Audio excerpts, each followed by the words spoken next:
오늘 이 말씀을 통해 유대 공회에 서신 예수, 희대의 캥거루 법정이라고 제가 부제를 붙여봤습니다. 이 제목으로 말씀을 좀 나누도록 하겠습니다.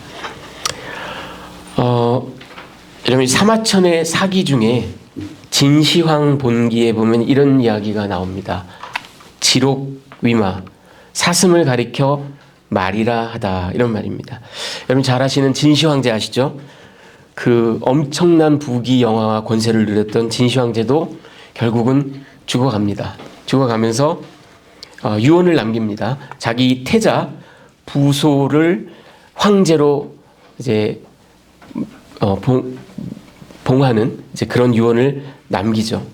자, 그런데 때 당시 승상이었던 이사라는 사람과 권력을 쥐고 있었던 환관 조고라는 사람이 있었습니다. 이 두 사람이 작당을 하고 이 유언을 속입니다. 이 유언을 속이고는 장자 부소는 굉장히 명철하고 영특하고 또 나이도 차고 그랬는데 그 부소를 제끼고 어린 호해를 2대 황제로 삼습니다. 이유는 만만하니까, 부려먹기 좋으니까. 자, 근데 이 호해는 게다가 또 덕성도 없었던 것 같아요. 즉위하자마자 한다는 소리가 짐은 천하의 모든 쾌락을 다 누리기를 원하노라, 이랬습니다. 그때 황관 조고가 폐하, 훌륭하신 생각이시옵니다. 자, 그렇게 하시려면 법과 형벌을 엄히 하소서. 그리고 선황제가 중용했던 모든 대신들을 척결하십시오. 그리고 황제의 마음에 맞는 새로운 사람들을 등용하십시오.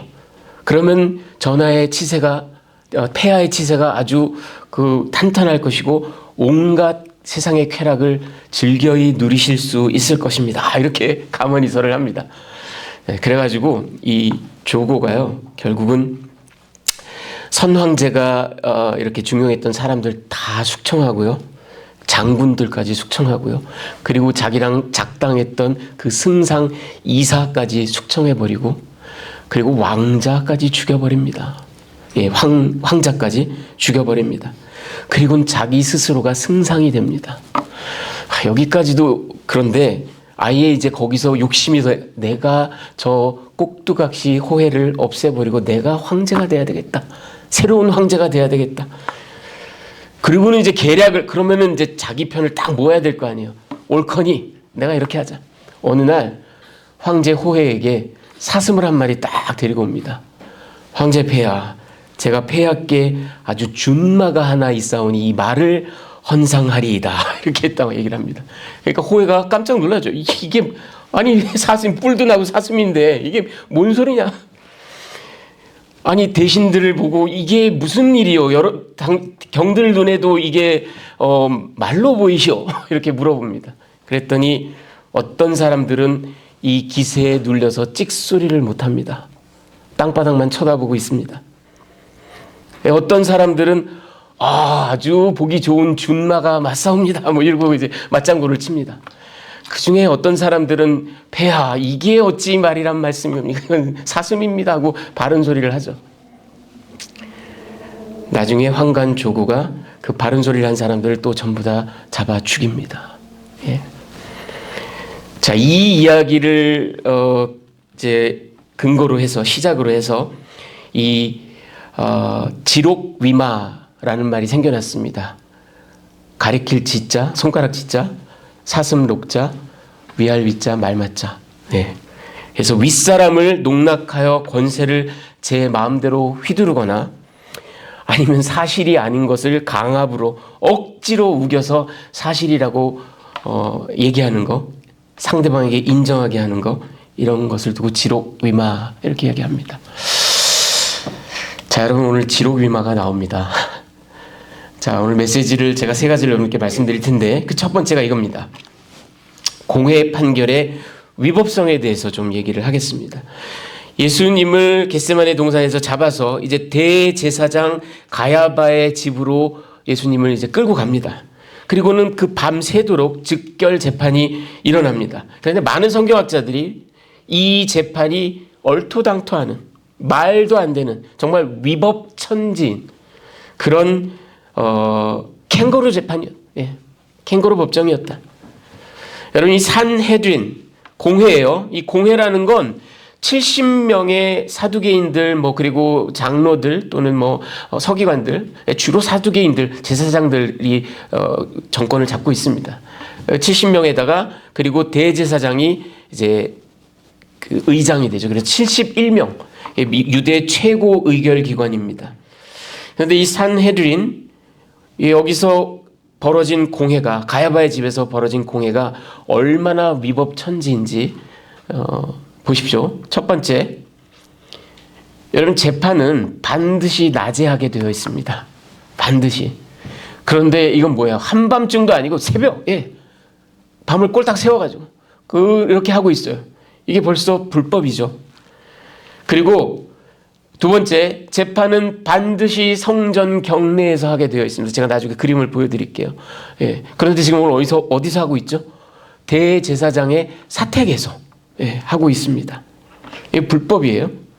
세 번째, 재판은 반드시 피고 측 변론으로부터 시작하게 되어 있습니다. 그리고 피고 측에게 변론을 할 수 있는 그 카운셀을 제공할 의미가 있어요. 마치 오늘날에도 그런 변호사들이 있는 것처럼. 그런데 그런 거 전혀 없죠. 그냥 바로 잡아놓고 바로 기소를 하죠. 이거 불법입니다. 그리고 네 번째, 사형 판결은 재판 당일날 불가능합니다. 무죄 방면은 재판 당일날 가능합니다. 하지만 유죄로 확정돼서 사형 판결을 할 때는 바로 다음날, 다음날 낮에 또 판결을, 새로 재판을 열어서 하루 숙고를 하고 난 다음에도 역시 판결이 나야만 그게 합법적입니다. 불법이죠. 그리고 이 4번을 근거로 안식일 전날이나 축제일 전날에는 재판을, 특히 사형수에 대해서 재판을 열 수가 없어요. 다음 날까지 갈 수가 없잖아요. 그렇죠? 그래서 축제나 안식일이 끝나기를 기다리고 해야만 합니다. 그러니까 이 벌써 적어도 5가지 말도 안 되는 불법적인 상황이 벌어지고 있는 겁니다. 재판이 반드시 성전 경내에서 이루어져야 된다 그랬죠. 여러분, 지금 왼쪽 그림에 이렇게 벽에 톡 튀어나온 거, 이게 예루살렘 성전 북쪽 벽에 이렇게 톡 튀어나온 그런 장소가 있는데, 이게 Chamber of Hewn Stone, 그러니까 뜯어서 보낸 돌방, 회의실, 다듬은 돌의 회의실, 이런 말이에요. 그 내부는 저렇게 오른쪽 그림에 보면 35명 이렇게 원형으로, 이렇게 타원형으로 이렇게 쫙 앉아 있고, 한가운데 재판장, 대제사장이죠, 앉아 있고, 그 앞에 피고가 서게 되어 있습니다. 이렇게 성전 경내에서 Chamber of Hewn Stone에서 이틀에 걸쳐서 대낮에 해야 돼요. 이 모든 것들 다 싹 깡그리 어겼어요. 자, 그리고 여러분, 신명기 17장 6절에 보면 사형 판결을 할 때는 적어도 2사람의 독립된 증인이 나와서 그들의 이야기가 일치가 되어야만 돼요. 그래야만 사형을 할 수가 있어요. 그런데 오늘 이 재판 어떻게 되냐면, 그냥 시작부터 변론 기회는 주지 않고 그냥 증인들을 막 불러대요. 근데 이 사람들이 하는 말이 일치가 되지 않아요. 그래도 계속 거짓 증인들을 계속 불러 세워요. 어디 하나라도 걸려들어라, 이런 거예요. 이렇게 합니다.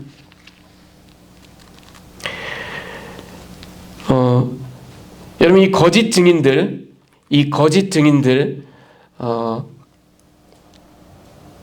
pseudo martyr, 이렇게 헬라어로 되어 있습니다. 영어에서는 pseudo, 이렇게 P가 묵음으로 요즘에 나와 있죠. 그래서 가짜란 뜻으로 영어에서도 쓰여요.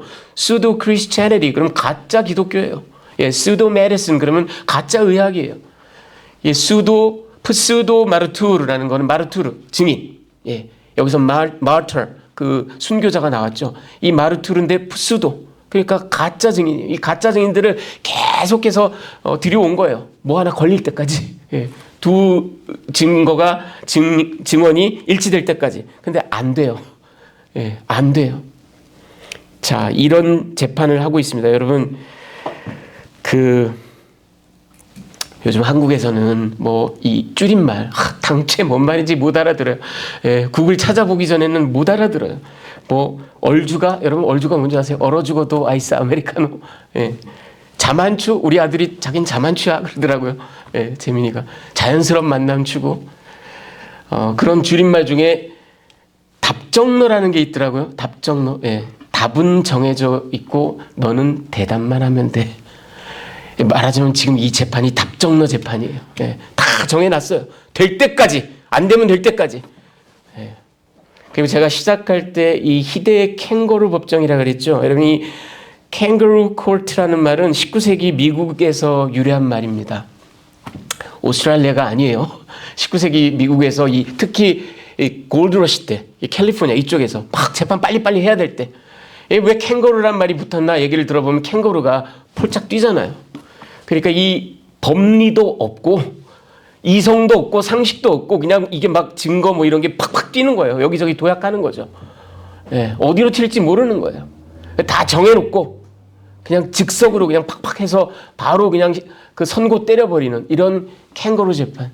그런데 정말 1000년, 2000년에 한 번 나올까 말까 캥거루 재판이 오늘 펼쳐집니다.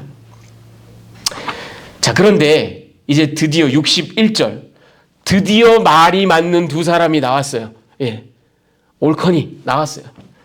근데 그들의 증언이 뭐냐?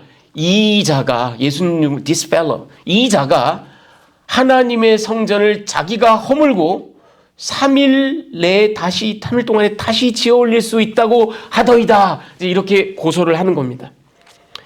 근데 그나마 이것도 견강부회예요. 이것도 막 갖다 붙인 거예요. 왜냐하면 여러분, 요한복음 2장에 보면 예수께서 성전을 청화하시고 그 사인을 보여달라는 유대인들에게 너희가 이 성전을 헐어라.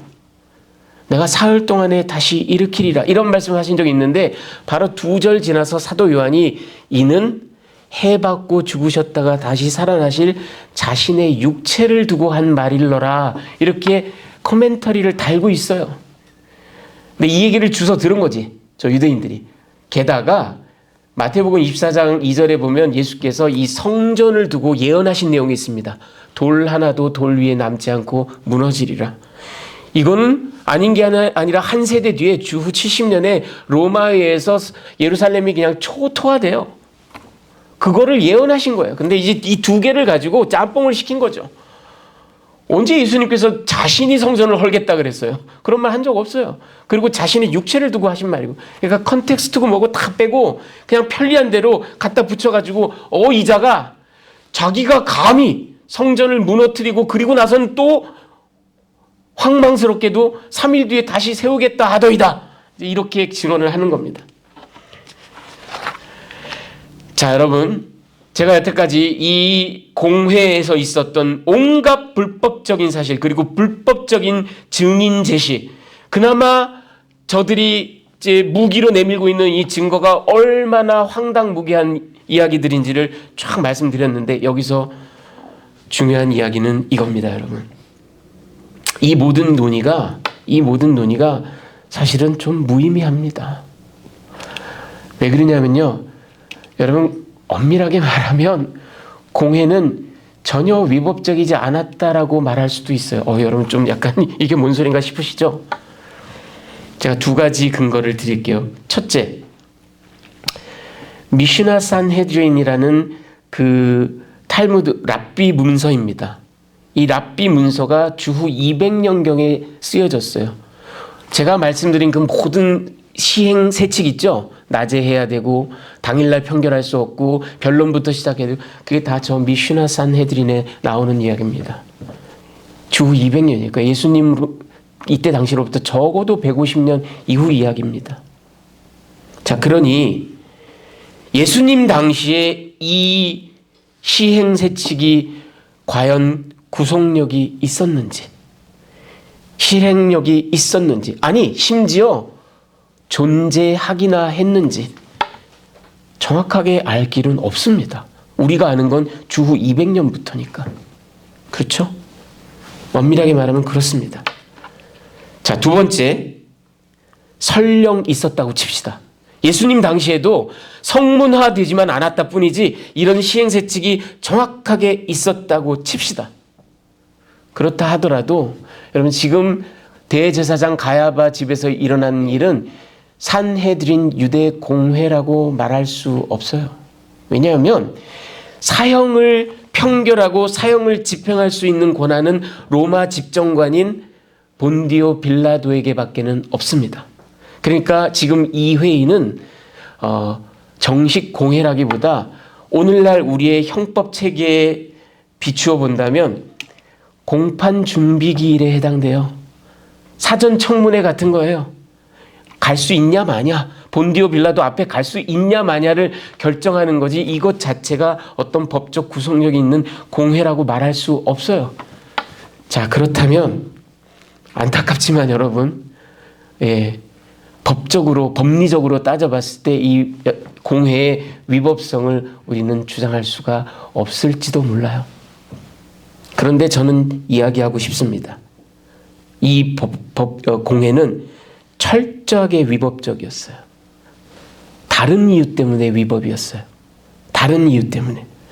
그건 뭐냐 하면 저들이 그게 뭐 공회였던 사전 공청회였던 공판 준비 기일이었던 뭐건 간에 저들이 사형에 해당되는 죄목으로 신성모독죄를 지목했습니다. 그 신성모독죄는 유대 법에 따라 율법에 따라 당연히 사형 맞습니다. 돌로 쳐 죽이게 되어 있어요. 그런데 본디오 빌라도 법정에 가서는 반란죄라고 얘기를 합니다. 이자가 유대인의 왕이라고 합니다. 그리고 요한복음 19장 12절에 보면은 황제 가이사에게 반역한 자입니다 하고 이렇게 얘기를 합니다. 한마디로 죄목을 변경합니다. 지록 위마예요.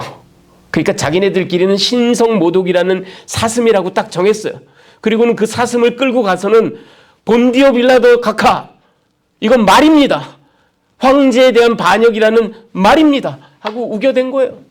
그리고 아닌 게 아니라 저 그 옛날 황간 조고처럼 그거를 관철시켜 버렸어요. 그러니까 이 공회의 위법성은 다른 게 아니에요. 온갖 테크니컬리티 그건 중요한 게 아니에요. 저들의 진정한 위법성은 죄목을 바꿔버린 겁니다. 자기네 마음대로 사형을 받아내기 위해서. 이게 바로 이 공회의 위법성이었습니다. 자, 두 번째, 침묵을 깨신 예수. 근데 이유가 왜 침묵을 깨셨냐? 재판이 산으로 가고 있어요. 자, 여러분, 제가 지난 시간에 그 존 그레이엄 메이천이라는 사람을 말씀드리면서 예수께서 active obedience, 적극적인 순종으로 본인 스스로 자신을 내어주심으로 우리 죄를 해결하셨다, 그런 얘기를 했죠. 오늘 또 스위스의 역시 위대한 종교개혁자, 개혁주의 신학자였던 요하네스 볼레비우스라는 사람이 있습니다. 이 사람이 그 기독교 신학 대요라는 책을 17세기에 썼는데 이게 굉장히 영향력 있는 그런 책입니다. 여러분 잘 아시는 영국의 웨스트민스터 소요리 문답 이런 거에 아주 큰 영향을 미친 그런 책입니다. 여기에 이 사람이 뭐라고 얘기했냐면 제2의 아담이신 그리스도께서 그의 적극적인 active obedience, 적극적인 순종으로 말미암아 우리의 구원을 이루어내셨다. 율법이 처벌과 복종으로 우리를 얽매고 있었기에 그는 두 가지 요건을 모두 충족시키셨다. 이렇게 얘기를 했습니다. 여러분, 우리 예수께서 오늘 이 유대 공회에서 철저히 침묵하십니다. 도대체 말도 안 되는 얘기들을 계속 될 때까지 답 정해놓고 될 때까지 그렇게 고소하고 하고 있어요. 근데 말이 안 돼요. 말이 안 되고 마지막에 들이민 것까지 성전을 헐었다가 뭐 다 그것까지도 컨텍스트에서 완전히 벗어난 말도 안 되는 얘기를 하고 있어요. 계속 침묵하십니다. 그러자 참다 못한 대제사장이 이제 나섭니다. 나서서는 하나님의 이름으로 네가 맹세, 여러분 이거는 이 유대 관습에서 이 맹세를 상대방에게 딱 지우는 겁니다. 그럼 이 맹세에 따라서 안 하면 안 돼요. 답을 안 하면 안 돼요. 자, 그래 놓고선 네가 하나님의 아들 그리스도인지 말해라 하고 이야기를 합니다. 여러분 지금까지 막 막 뭐 증인들이 나와서 사공들이 많아가지고 배가 지금 산기슭으로 가고 있어요. 산기슭으로 가고 있는데 나름대로는 이걸 해결하겠다고 대제사장이 나섰는데 우리 예수님이 보시기에는 이제 산기슭이 아니라 산 정상으로 올라가고 있습니다. 배가. 자, 왜냐하면요, 여러분 이 제사장 입장에서는 나름대로 필살기를 건 겁니다. 나름대로 체크메이트예요. 이렇게 하면 네가 꼼짝 못하고 걸려들지. 왜냐? 첫째, 아까 말씀드렸죠. 맹세를 딱 부과했기 때문에 이젠 침묵할 수 없어요. 대답해야만 돼. 침묵하면 그것 자체가 불법입니다. 그런데 만약 대답을 하는데 아니다. 나는 메시아가 아니다. 그렇게 대답하면 그냥 불기소 처분이 되는 거예요. 하지만 예수의 영향력은 그걸로 끝이 나는 겁니다. 더 이상 사람들 완전히 망신을 당하는 거죠. 반면에 그렇다. 내가 메시아 맞다. 그렇게 대답하면 뭐예요? 그렇다면 넌 사기꾼이다. 메시아가 어떻게 여기 법정에 와가지고 이렇게 재판을 받고 그러니. 이 메시아는 아시다시피 여러분 정치적 군장으로 혁명을 일으킬 존재란 말이죠. 그러니까 너는 사기꾼이다. 외통수에 걸렸지. 너는 이제 딱 걸렸어. 이렇게 얘기를 하는 거죠. 그런데 우리 주님 뭐라고 대답하시냐? 네가 말하였다. 그러니까 네가 말한 바에 따라 내가 메시아 맞다. 하지만 단서를 답니다. 안 해도 될 말을 하세요. 단서를 다세요. 그런데 너희가 생각하는 메시아가 아니다. 여러분, Son of God 이란 말은 오늘날 우리가 아는 Son of God이 아니에요. 그때 당시 유대인들에게 메시아로 올 사람을 Son of God이라고 칭호를 붙인다라고 그들이 알고 있어요. 그러니까 신적인 존재라고 생각하지 않아도 메시아면 Son of God 이렇게 얘기를 합니다. 내가 Son of God 맞고 메시아 맞는데 니네가 생각하는 Son of God이 아니야. 이렇게 말씀하세요. 인자가 권능의 우편에 앉아있는 것과 하늘 구름을 타고 오는 것을 너희가 보리라. 이 안 해도 되실 말씀을 하세요. 이거는 뭐냐면 시편 110편 1절에 너는 내 오른쪽에 하나님께서 메시아에게 말씀하시는 거예요. 이 다윗의 유명한 메시아 예언시입니다. 너는 내 오른쪽에 앉아 있으라. 예. 그리고 다니엘 7장 13절에 보면 인자 같은 이가 하늘 구름을 타고 와서 옛적부터 항상 계신 이에게 하나님이죠. 하나님께 나아가 이런 예언이 나와 있어요. 이거를 인용하신 거예요. 그러니까 나는 메시아 맞는데 너희가 생각하는 그런 정치적 군장으로서 Son of God이 아니라 진짜 신적인 존재고 하나님과 특별한 관계를 갖고 있어서 그의 우편에 앉아있고 구름 타고 오게 될 그런 메시아야. 이런 말씀을 하시는 겁니다. 자, 그러니 여러분, 만약 대제사장의 생각대로 그래 메시아 맞아. 그랬으면 그럼 네가 메시아의 자격이 있네 없네 너는 여기에 왜 끌려왔네 이런 얘기로 그냥 날 새도록 무한루프로 돌아갈 게 뻔해요. 예수님이 침묵하실 테니까. 그러니까 예수님이 말하자면 지금 이 산으로 올라가고 있는 재판에다가 쐐기를 박으신 겁니다. 변죽만 올리고 있는 공회원들과 제사장에게 확실한 먹잇감을 근데 바이 더 웨이 그 먹잇감이 진실이거든요. 하나님은 진짜 독생하신 아들. 근데 안 해도 되는 얘기를 괜히 하시는 거예요. 그리고 그걸 던져주심으로 빨리 재판을 끝내라. 빨리 너희가 원하는 신성 모독죄를 덮어씌우라 하고 주시는 겁니다. 여러분 이게 바로 active obedience. 그냥 어찌 이러다가 잡혀 죽으신 게 아니에요. 스스로 자신을 내어주셨고 스스로 죄목도 내어주시고 스스로 그 모든 일을 주도적으로 하시고 있습니다. 여러분 제가 여러분 소개해드린 적이 있었던 A.T. 피어슨이라는 그 미국의 아주 유명한 선교사고 그리고 탁월한 성경교사였습니다. 우리 한국에도 왔었던 이 피어슨이 이런 얘기를 했습니다.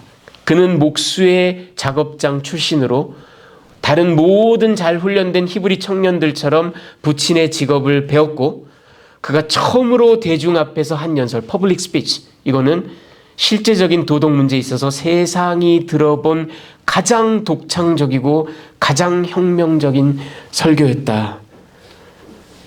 예수께서 여러분 처음으로 하신 설교가 뭐냐면 마가복음 1장 15절에 보면 때가 찼고 하나님의 나라가 가까이 왔으니 회개하고 복음을 믿으라. 그리고 그 이후에 그가 계속해서 가르치신, 여러분 잘 아시는 저 위대한 산상수훈.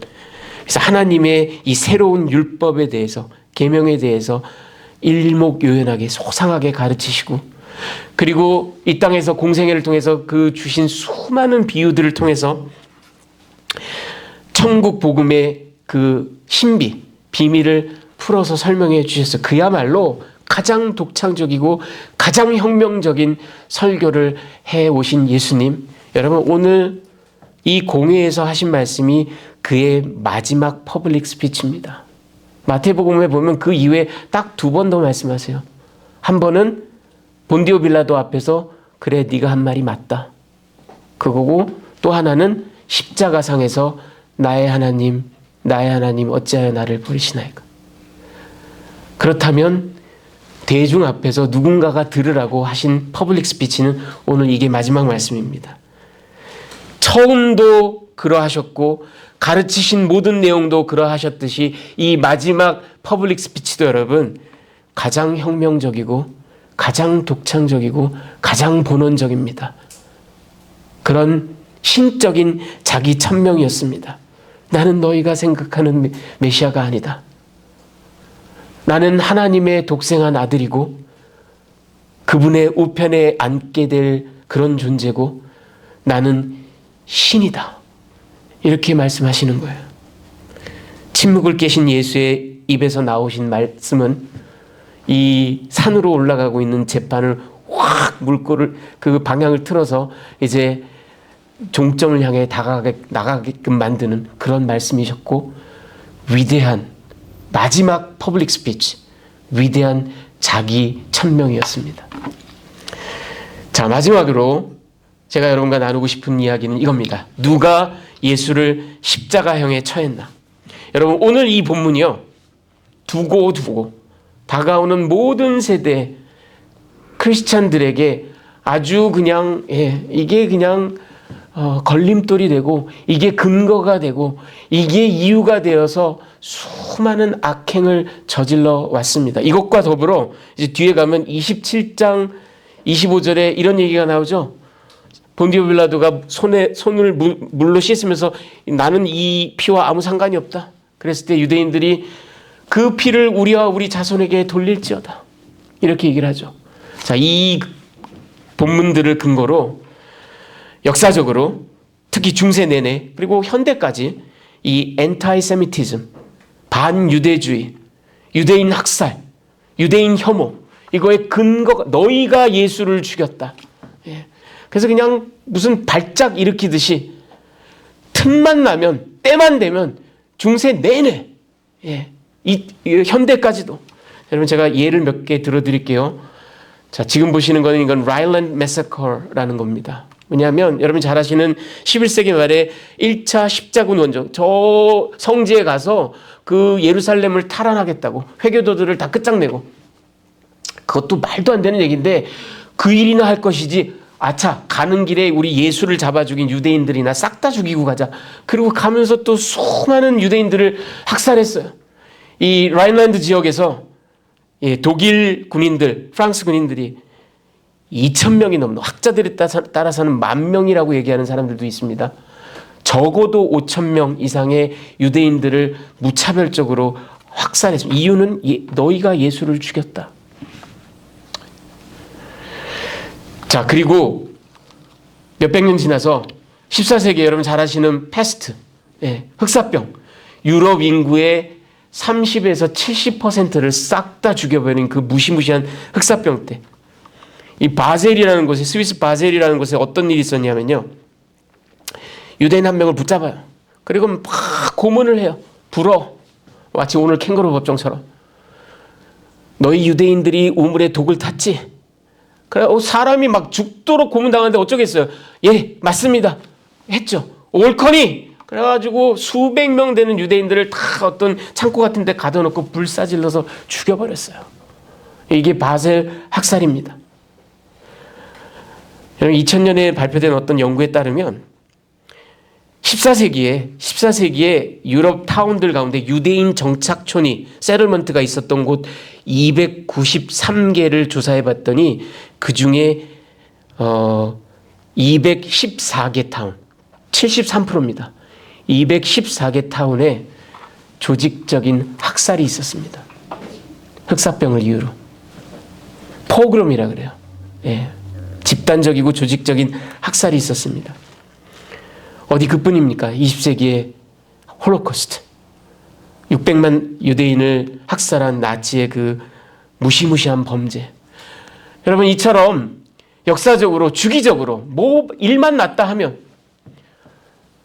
지금은 또 이스라엘이 또 뭐 온 세계에 깡패 노릇을 하고도 있기는 한데, 어찌됐든 역사는 계속적으로 이런 스투피리티가 계속 반복되는 것 같아요.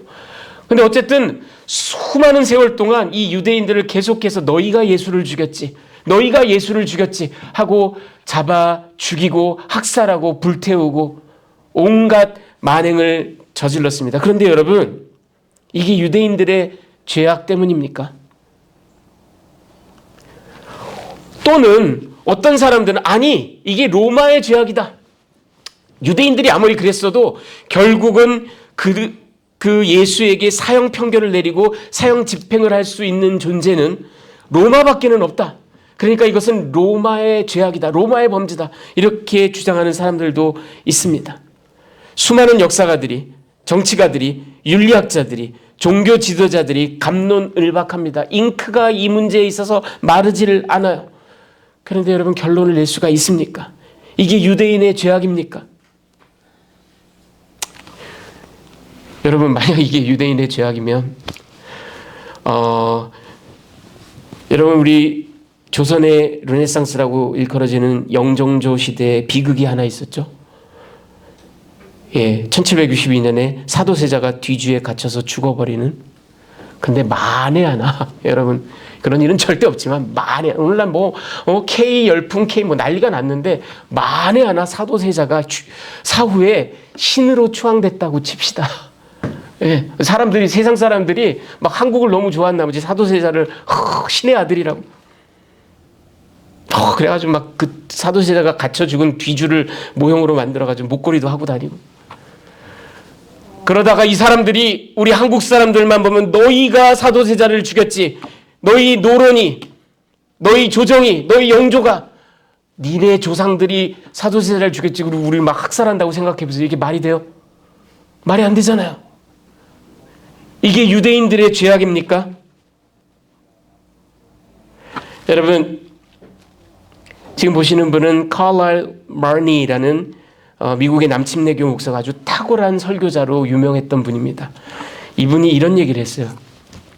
많은 크리스천들은 죄라는 것을 정의하기를 자신들은 저지른 바가 없는 그 어떤 악한 행위들의 totalsum, 총량을 의미하곤 한다. 여러분, 이게 우리의 본질적인 문제입니다. 죄를 단순화하고 일반화하고 거대화합니다. 우리 인류의 죄로 치환합니다. 아니에요, 여러분. 죄는 우리의 죄요, 나의 죄입니다. 여러분, 예수께서는 얼마든지 산헤드린에서 자신을 변론하실 수 있었어요. 무죄방면 되실 수 그냥 채찍질 몇 대 맞고 끝날 수 있었어요. 빌라도 법정에서도 예수님은 얼마든지 정상 참작을 요구할 수 있고, 저들이 지금 자기네 종교적인 문제로 나를 황제 반역이라는 문제로 여기로 갖고 왔으니 잘 판단하십시오, 얼마든지 얘기할 수 있었어요. 아니, 그보다 전에 예수께서는 본인이 말씀하신 것처럼 겟세마네 동산에서 이미 12군단 되는 천사를 불러들여서 모든 걸 다 끝내고 그냥 호련히 사라지실 수도 있었어요. 그보다 더 전에 예수께서는 가룟 유다에게 안 해도 되신 말씀, 네가 배신자 맞다, 이런 얘기 안 하셨어도 돼요. 무슨 얘기예요, 여러분? 예수님이 어찌어찌 하다가 그냥 이렇게 끌려가서 사형을 당하신 게 아니라, 그분은 스스로 자발적으로 한 목적적으로 스스로 자신을 액티브하게 내어주셨다고요. 다 피해갈 수 있었는데. 그렇다면 이유가 뭐겠어요? 이유는 우리의 죄, 저와 여러분의 죄, 나의 죄 때문입니다. 도저히 이 죄악을 외면할 수 없었기 때문입니다. 여러분, 다시 한번 말씀드리지만 예수를 잡아 죽인 게 유대인의 책임이다? 본디오 빌라도의 책임이다. 로마 공권력의 책임이다. 공회가 문제다. 사두개인들, 바리새인들이 문제다. 심지어 가룟 유다의 죄악이다 말하는 거 우리 기독교 크리스티애니티를 완전히 오해하는 이야기입니다. 우리의 책임입니다. 아니, 나의 책임입니다. 나의 죄 때문입니다. 제가 단적으로 말씀드리면 여러분, 가룟 유다의 잘못보다, 죄악보다 나의 죄악이 더 큽니다. 왜냐하면 여러분 생각해 보세요. 가룟 유다가 마음을 바꿔서 에이 말자, 내 스승을 그래도 어떻게 팔아먹냐, 그리고 그냥 나는 고향으로 낙향하리라 나갔다고 칩시다. 가룟 유다 말고 다른 사람이 나왔을 거예요. 하나님은 하나님의 일을 이루셔야만 하기 때문에 다른 누군가가 배신하고 예수님을 팔아 먹었을 겁니다. 가룟 유다는 그냥 도구에 불과할 수도 있어요. 하지만 여러분,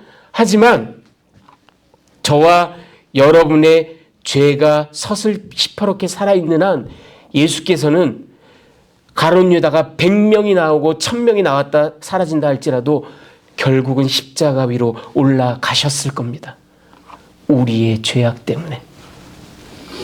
그러니 여러분, 예수께 침뱉고 채찍질하고 30cm 넘는 대못을 그분의 팔과 다리에 찔러 넣은 건 가룟 유다가 아니에요. 유대 공회가 아니에요. 본디오 빌라도가 아니에요. 나의 죄예요. 나의 죄 때문이에요. 우리는 이거를 외면해서는 안 됩니다. 그 어떤 민족이나 그 어떤 집단 때문이 아니에요. 여러분, 성경이 그렇게 얘기하고 있어요. 이사야 53장 5절 6절을 우리 한번 같이 합독하겠습니다. 그가 찔림은, 시작. 그가 찔림은 우리의 허물 때문이요 그가 상함은 우리의 죄악 때문이라. 그가 징계를 받음으로 우리는 평화를 누리고 그가 채찍에 맞음으로 우리는 나음을 받았도다. 우리는 다 양 같아서 그릇 행하여 각기 제 길로 갔거늘 여호와께서는 우리 모두의 죄악을 그에게 담당시키셨다. 여러분, 성경이 분명히 증거하고 있습니다. 유대인 때문이 아니고, 공회 때문이 아니고, 본디오 빌라도 때문이 아니고 우리의 죄악 때문에, 아니 나의 죄악 때문에. 그런데 우리는 왜 회심을 하지 않을까요? 사람들은 왜 눈물을 흘리지 않을까요? 왜 경이로움에 빠져들지 않을까요? 왜 예수님을, 하나님을 믿지 못할까요? 여러분, 19세기의 위대한 선교사, 그 자신이 아프리카 선교사의 아들로 태어났던 앤드류 머레이라는 분이 있습니다. 이분이 이렇게 얘기했습니다. 우리가 우리 자신을 마주하고 그리스도를 바라볼 때야 비로소 경이로움, 사랑, 찬양에 깊이 빠져들 수 있다. 우리는 이제 거의 사라져가는 훈련인 이 자성, self-examination을 되찾아야만 한다. 그래야 재각성된 죄의식이 재각성된 경이로움을 낳게 될 것이다. 여러분, 예수를 아무리 쳐다봐도, 하나님에 대해서 아무리 설명을 들어도 나 자신을 돌아보지 못하면, 나의 죄 때문에 그가 십자가에 돌아가셨다라는 걸 알지 못하면 하나님이 믿어지지 않아요. 예수님이 믿어지지 않아요. 경이로움을 느낄 수가 없어요. 회개의 눈물이 나올 수가 없어요.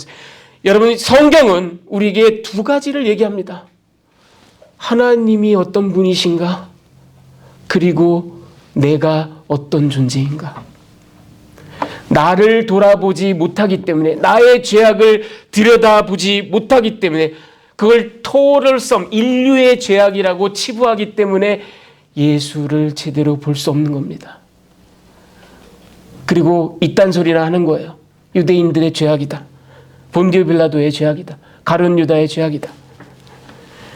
여러분, 이 예수께서 이 캥거루 법정에서 얼마든지 벗어나오실 수 있는 그가 저와 여러분의 죄를 해결하기 위해서 스스로 자신을 적극적으로 내어주셨던 이 사건, 이것을 기억하시기 바랍니다. 그리고 앤드류 머레이가 한 얘기처럼 하나님을 찬양하되 우리 자신을 끊임없이 돌아보기를 원합니다. 그럴 때 참으로 찬양이 튀어나옵니다. 참으로 감사가 터져 나옵니다. 그리고 하나님이 이루신 이 놀라운 구원의 역사가 내 심장을, 내 폐부를 완전히 찔러 쪼개고 감격과 감사가 터져 나오는 줄 믿습니다. 우리 죄 때문에, 나의 죄 때문에 십자가를 지신 예수님을 기억하시기 바랍니다. 우리 같이 기도하시겠습니다.